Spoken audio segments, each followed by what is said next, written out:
pas satisfait de sa situation sportive, mais il est resté impeccable. Mais moi, j'ai pas assez communiqué avec lui. Donc, est passé 1 an, c'est long. Et mon président m'a dit, il faudrait qu'on aille voir Hakim Ziyech, vous voyez la saison qu'il fait. J'ai dit oui, sur les qualités du joueur, il y a rien à dire. De toute façon, c'est un joueur très talentueux, c'est même ce qu'il nous faut. Donc on est parti à Amsterdam. Et là, au bout de 3 minutes, quand on a commencé la conversation, tout était réglé. C'est-à-dire que lui avait envie de revenir parce qu'il est très attaché à son équipe nationale. Moi, j'avais besoin de lui et j'ai reconnu mes erreurs. Parce que je pense qu'à un moment donné, on est entraîneur, peut-être qu'on est médiatique, mais les erreurs, il faut les avouer. Et cette erreur, j'en suis responsable à 99%. Donc voilà mes débuts avec Hakim, et puis aujourd'hui... Problème réglé, quoi.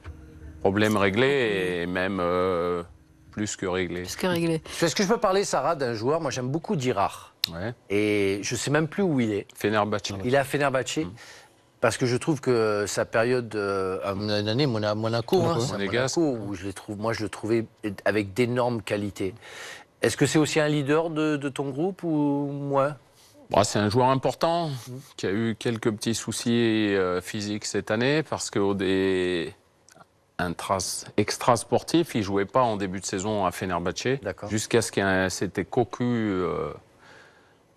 C'est l'entraîneur hollandais qui était venu et bon, il était écarté et tout. Depuis qu'il y a un nouvel entraîneur, il joue beaucoup plus. Il est revenu, donc on va en avoir besoin. Mais par contre, c'est quelqu'un qui a une grande importance dans notre groupe parce que c'est un joueur avec des qualités athlétiques exceptionnelles et puis qui est capable de beaucoup de travail. Moi, je le fais jouer arrière droit, alors que c'est un milieu droit.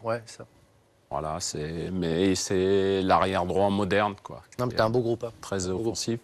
L'expérience aussi, Nabil. Et puis devant, Boutaïb, qui est passé par Ajaccio, Strasbourg. Enesri, qui joue à Leganés. Et qui est un jeune joueur qui a mis 8 buts dans le championnat espagnol. Qui a encore des progrès à faire. Rachid Alioui de Nîmes, qui a une frappe de balle exceptionnelle. Qui n'est pas toujours titulaire à Nîmes parce qu'il s'est fait les croisés l'année dernière en fin de saison et il lui a fallu du temps pour revenir. Et puis El Kaabi, c'est un joueur marocain qui jouait dans le championnat local, qui est parti en Chine et qui est aussi un joueur de bonne qualité. Alors on va revenir à Hakim Ziyech. Hervé, leader technique, je le disais, et c'est surtout un gros volume de jeu. Vous allez nous décrypter un petit peu son jeu, coach, avec notre magnifique palette, merci beaucoup. Notamment ce qui fait l'une de ses particularités à Ziyech, c'est-à-dire ses courses à haute intensité. Comment est-ce que vous analyseriez, vous, son jeu? Avant de lancer la vidéo, Hakim, c'est quelqu'un qui a beaucoup de quantité de courses, qui est capable de faire des courses offensives et défensives, même si quand il est dans une phase défensive, c'est pas ses qualités premières. Et puis surtout, c'est quelqu'un qui a un pied gauche magnifique et qui est capable de voir des choses que peu de joueurs sont capables de voir dans une fraction de seconde, et c'est ce qui fait souvent la différence avec lui. Comme là, vous voyez, il se retourne et il recherchera. Au lieu de chercher une solution à gauche ou à droite, il va chercher la verticalité pour souvent pouvoir se mettre en position de frappe. Parce qu'il a tellement une belle frappe.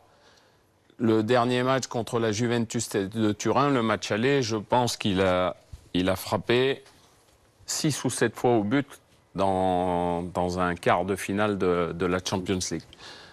Ensuite, là, il reçoit le ballon dos au but, capable de se tourner rapidement, et puis sur l'appel de Tadic, de mettre un ballon millimétré.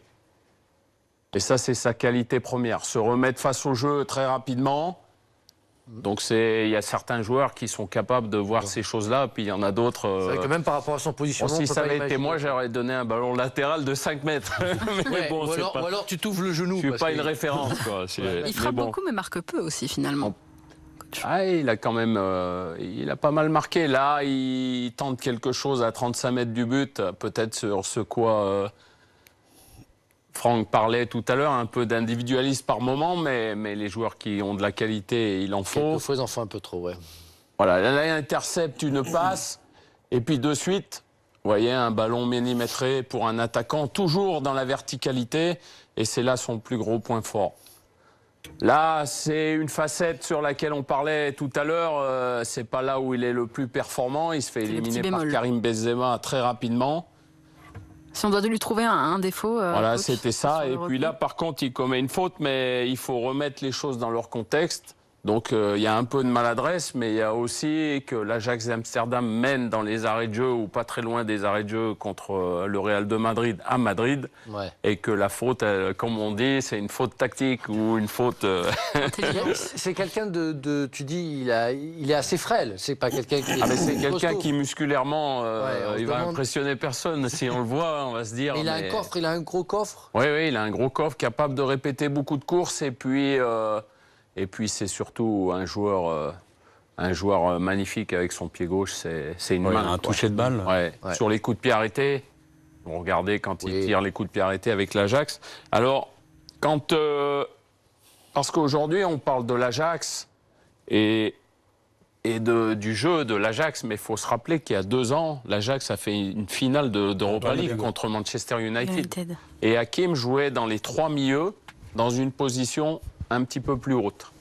Aujourd'hui, il évolue sur le côté gauche, dans les 3 joueurs les plus offensifs, parce qu'il aime bien partir du côté droit, sur le côté droit, pour rentrer sur son bon pied et se mettre en position de frappe. Vous pouvez éventuellement envisager de le faire jouer devant, dans l'axe ? Peut-être que c'est la solution pour être plus efficace. J'aurais